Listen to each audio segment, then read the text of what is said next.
Hey there guys, welcome back to the Tournament Report with yours truly, Paul Reissmann. Today we are going after the Games and Geek Wander Discord tournament that we had just a few weeks ago.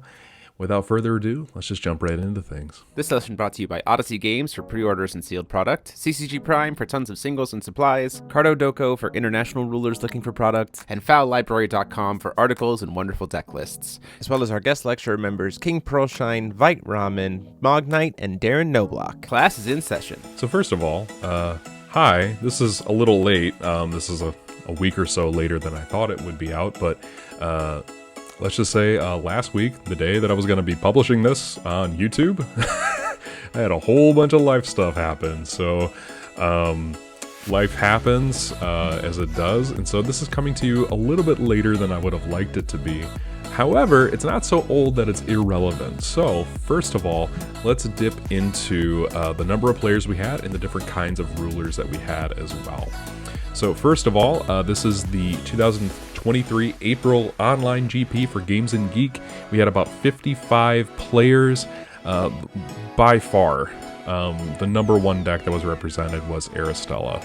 Again, Aristella seems to be a very reliable, very consistent ruler with a really good package, so this makes a lot of sense to me. But we also had a really good mix of Killua decks, a lot of which were on control. We had 5 Hyde decks, which is something that people expected, given that Hyde won the March GP. We had 5 Oct, who was surprisingly potent, so this doesn't surprise me whatsoever. We also had 4 Falchion, 3 Welser, and Welser is referring to the combo Welser, the green Welser from Saga Cluster, 3 Order Alice, 3 Vega, 2 Veer, woo, and 2 Ainz, as well as 11 one-ofs, including a disqualified Olga deck, which is me just acknowledging that that happened. Insert sword meme here, moving on. And as you can see, this is the reason why. If you didn't hear about this, this is exactly why. If you have a Genesis Chrono Gear, you've played 4 swords, all of which are 3 in the graveyard, 1 on the field, and 1 at the bottom of the deck. That didn't work out so well, so unfortunately, that player got DQ'd with no prize, but we're going to be moving on to the winner of this as a result. So Jeremy Lindley actually took Ainz all the way to the top. Ainz is an incredibly powerful ruler still.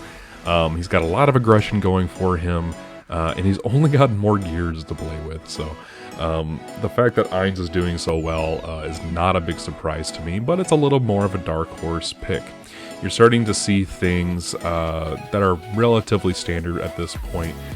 We do have the Rayman, which is able to give your field +2/+2 in Eternal, which is always really helpful in case your opponent has a board wipe, or if you're just looking for extra damage, right? If you have 5 Resonators on field, that's a 1,000 boost, essentially, right, of additional damage, so that's really powerful. Of course, you have burn spells in the form of Metal Lifeform Dragon, which is probably where it's going to find its home, since T2 is now officially just a dead deck. You also have Sealed One-Eyed Dragon, and then of course you have all of these really good Gears cards. Chromivore, Collector Gears, which is essentially just giving you free will to play other stuff, right? And you have your 7 Painter Gears because you don't get to play Prototype anymore. All of that being said, you're probably playing Sprinting Steward to boost your field and then just swing right in. And then you have a bunch of stuff in your sideboard in case you need to just do some additional fun things like Keep the Faith. You have a couple of Dragon of Solaria to reveal off of your Ainz, of course. You have your Rogue Spectator as an additional blocker. So there's just a lot of really good stuff in here. I do appreciate the 1 Memory of Worlds as just like a surprise. You don't get to do anything because now I have 3 of them in my deck instead of just 2. So it kind of keeps your opponent on their toes. But standard Ainz deck at this point, but clearly Ainz is still very potent. If you're on Ainz, congratulations, it's still really powerful for you. And with all of that being said, we're just going to move right on to second place. Paul Martinson getting second place with an Aristella list. This looks like a fairly standard Aristella compilation as well. What you're seeing in here, though, is you're seeing some really funny things. We actually saw this on stream. You're seeing Brunhild, Sign of Faith, alongside things like Mikage Rhea, who dumps Final Stance. And then you can do things like use your Dark Alice to sack your final stance. Okay. And then you can also get rid of your Brunhild off that same Dark Alice. And then you get to play another card, one of Jeremy's favorites, Light of Raisin Revive off of Dexia's Advice, which doesn't target, so you get to bring back your Brunhild, who's removed from the game because of her own effect, and then you get back your final stance. So you're basically taking 2 additional turns with that one little combo, all enabled as a result of Dexia's Advice. Fun deck is fun. I just really like that Aristella in general gets to just do really wacky things. It's very, very funny. That final stance can be looped like that in this particular list. But at this point, if you're playing final stance and you don't win the second turn, if you need a third turn, you're either going against something really, really rough, or... Anyway, I'm sure that's not the case for Paul Martinson, because Paul Martinson got second place out of this whole thing.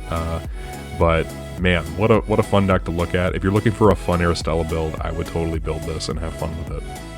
Next up, we have Ryan Dempsey, who finally took Oct all the way into the top 3. It's really interesting to see that Oct is just this efficient. We haven't seen a really good red deck do this kind of work for quite a while. So seeing Oct finally crack into the top 8 ever since the last GP was really, really cool. What's helpful about Oct is that she is able to sort of deal out a whole bunch of damage all at once and get under hide, which was kind of the whole idea of this GP, counter hide. And Oct goes very, very fast and is able to do that really well. Cards like Raging Messiah are just absolutely amazing for red. This card is probably a staple red card from here on out, not gonna lie. This thing is amazing. So congratulations to Ryan for getting that. And if there's anything people want to talk to me about Oct, down in the comment section down below, I'd love to, but as far as I can tell, red deck is going to do red deck things. And so there's not much to talk about other than this thing just gets to have fun and just go super fast to hit face. Next up, we have Marcus Neal, who is also running an Aristella package.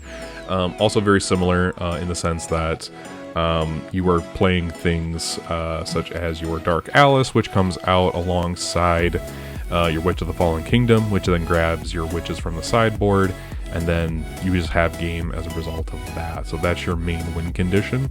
You also have things like Athena, which can be brought out alongside Aphrodite. And all of this, again, is enabled by Dexia's Advice. Now, this card is really good, don't get me wrong. It gets even better when you have Stone of Rain to make it uncancelable. All of that being said, there are ways to get around that card, and so I'm curious to see if people are, if they're really worried about Aristella doing well, if they're not going to tech more for it in general. So congratulations to Marcus Neal, classic Aristella deck at this point in the metagame, and we're moving on now to Derek Mugwaneza, who got into the top 8 with Killua Control, kind of. Right? So, first of all, he's playing things like Grandelion, who does a bunch of damage to your opponent. Keep that in mind, Grandelion's very strong, alongside Raging Messiah and Metal Lifeform Dragon. So you have this weird burn package in your Resonator slots, but then on top of that, you have all of these really good support spells in the sideboard, right? You have Divine Lightning, which is mostly being used to stop contracts. So this is kind of what people were thinking about. If I can bring in Killua and stop Hyde from getting off their contract, I'm going to be in a good place, especially since Divine Lightning is free with the mastery cost of just tapping Killua herself. So that's really kind of impressive. She also gets access to the full capabilities of the Fossil Girl in the City, alongside just all of her really good draw spells. Disrupting Shout as a counter spell. She's in green, so she gets things like Memory of Worlds and Fairer Spell. I'm glad someone was playing Fairer Spell. Give respect to Fairer Spell. And then in the sideboard, you just had other things as well. You had Raging Messiah. You had a way of preventing your opponent from gaining life. You had more Sealed One-Eyed Dragons for additional damage in the side, which is, you know, nothing to scoff at. You also had Lumia to be able to reset your life or remove things from the game, probably just resetting your life and drawing an additional card. But that just gives credence to the whole mid-range strategy that Killua can offer. In general, Killua, a lot more flexible than I thought she was going to be, a lot more intriguing than I thought she was going to be. So congratulations for Derek, making her continuing to be a really interesting ruler to see. And we're moving on now to Jaden Williams, who, once again, we are seeing Order Alice do very, very well in this environment. There's some shenanigans going on in the sideboard here. I'm not even entirely sure what's going on. Things like Violet, Zero's Apprentice, what's going, Shion. I think he just put all of his favorite waifus in the sideboard. I'm not entirely sure what's going on there. Most of which I can just frankly agree with, right? Especially Shion. Original blue ruler, do good. Other than that, you're looking at Order Alice, dropping an Ayu and just doing a lot of aggro shenanigans. Charlotte Chasing Light, fun tech choice. She's really fun to see in here as well. Raymond was also a really good inclusion to the deck. I've seen a few people play, not Aphrodite, excuse me, the other one, Persephone. I've been seeing Persephone crop up more and more over Lorite, Memory of Worlds, and the Killua spell, which is really interesting to me. I'm still a little split. This is definitely more of an option than it was before, but I'm definitely still split on whether or not you play this over something else. I don't know. I just don't like people getting cards back in their hand, but that's neither here nor there. This card definitely can put in work, so don't. Sorry about that. Apparently my dog likes Persephone more than I do, so. Anywho, Persephone can still get in there. She can still do some interesting things. But we're also seeing the inclusion of Prissia Dangerous Duelist, a card we haven't seen a whole lot of in Order Alice decks. So there's definitely some interesting things going on here. We're also seeing, very strangely, and I'm wanting to know how this works for folks, Table Manners. I want to know what people think of this. Jaden, if you're here, don't get me wrong, I know this card is good. How often did this thing resolve? And how often do people see it coming? Buddy Lady, R.I.P. Anyway, what you're basically seeing is this really good aggro package that can also splice in some really interesting other things. And it just looks like all of the rulers in the sideboard are there for flair or fun. Not entirely sure what they were thinking here, but probably some of the more usable cards would be something like Game Master, Order of Chaos. Not sure what's going on here, but really fun deck, really fun sideboard, and let's just move on to the next deck, why don't we? Shoutouts to Matthew Lindley for getting into the top 8 with Falchion. Falchion doing a lot of really interesting things as well. We're seeing the Phantasmal Ascendant to ramp into stones that'll eventually dissipate, but what's helpful about this is he's still running the Magic Stone Research Institute, so you'll be seeing what looks like a complete and utter Diversity Stone list. It's very curious to me that he decided to run Moonlight as a one-of. Getting this card turn 1 feels real weird, especially when you don't have the Moon Children to correct things into Blue Will for yourself, but you know, if he got into the top 8, there must be some degree in which it worked for him, so I won't harp on it too much, but I just thought that was a really interesting choice. Going into the Resonators here, we have, again, Phantasmal Ascendant. We have a criminally underrated card in Viola. Viola is a really good cancel for blue, right? This doesn't really cancel anything, it just changes the location of that card from the chase to the bottom of the deck, which is a little bit different than what you might be expecting here. But Viola, in her own right, is a 5/6. She's got some decent stats. She's doing some interesting things. You see of the one-of Illusionary Mermaid, the bane of aggro players everywhere.